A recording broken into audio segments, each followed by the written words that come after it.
I've often said that I will keep fighting cystic fibrosis and sharing Annabelle's story for her until she's able to do it herself. Well, that day may not be as far away as it once seemed. But until she's 21, Daddy's going to have to stick around to make sure somebody enjoys the beer and wine.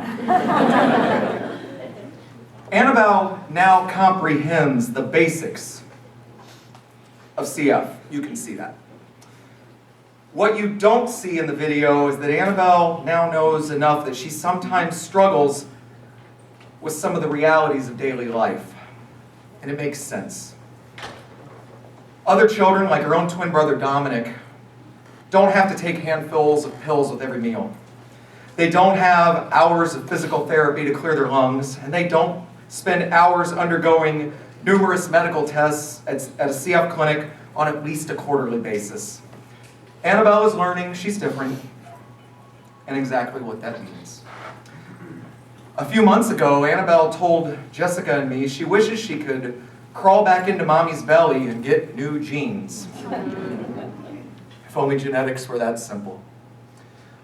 On one particular occasion at bedtime, she even segued from the dreaded, "Daddy, where do babies come from?" question topic to, "Why do I have to have CF?"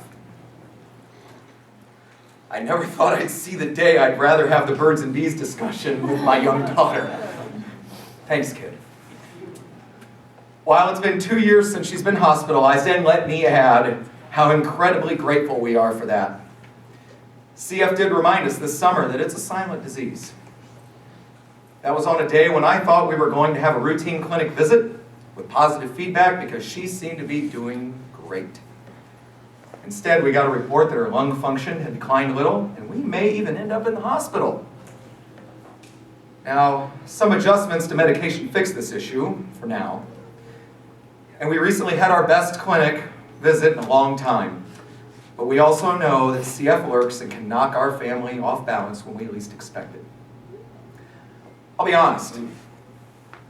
Watching what CF does to Annabelle physically and what it is now doing emotionally hurts.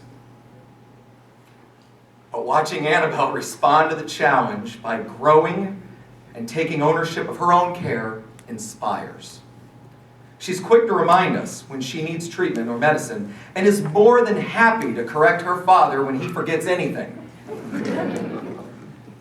She knows it's best for her health to stay active, so she loves running around our home with her brother Dominic while making as much noise as possible and singing at the top of her lungs. Each day, she's likely the first one awake and either wants to read a magazine with her daddy or ask her mommy, "Where are we going and what are we doing today?" Sleep in past 7 is not an option for this young woman who embraces life to the fullest. Whether joining swim team, taking gymnastics, learning dance, paddling a kayak, or learning to ice skate, Annabelle is often fearless and tireless. Our family is blessed with a little girl who is growing into a strong woman, who is developing the toughness she will need to battle any relentless foe. And we also have tremendous new hope since the FDA recently approved a CF treatment called Orkambi for patients 6 and older. Annabelle turned 6 in May. Orkambi is not a cure, but it could add years to life expectancy for thousands of CF patients. And it's only the beginning, because more medicines are being developed. We've eagerly waited for this moment for years. And I can count down to her first dose almost to the second. Seriously, I have an app for that, but Claire has my phone. For 4 years now, you, our Brews Barrels for Belle family, have come together on this incredible evening to help us get closer to breakthroughs like Orkambi for Annabelle, Caroline, and all 30,000 Americans with CF. On a personal note, it's as if each November I get to live a scene from It's a Wonderful Life when our community shows up in our family's darkest hour to save the day. If watching this movie is one of your holiday traditions too, You may know the scene when George Bailey finds Zuzu's petals in his pocket. Finding pieces of his daughter's flower marks the moment he rediscovered hope in his own life. Similarly, when I needed some inspiration and motivation, Annabelle delivered. On a day when I was sick, tired, not in the best mood, asked Jessica, and feeling a bit demoralized, I found this on my desk. This is Annabelle's quarter from her piggy bank.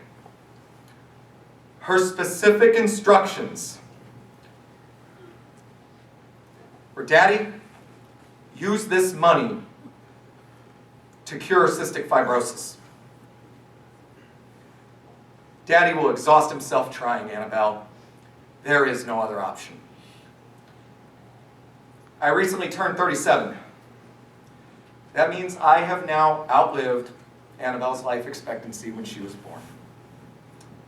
But that number has risen into the 40s, and it is trending higher thanks to all of you committed to helping us raise a little Belle. Indeed, it is a wonderful life, and my family has all of you to thank. Let's get back to the party.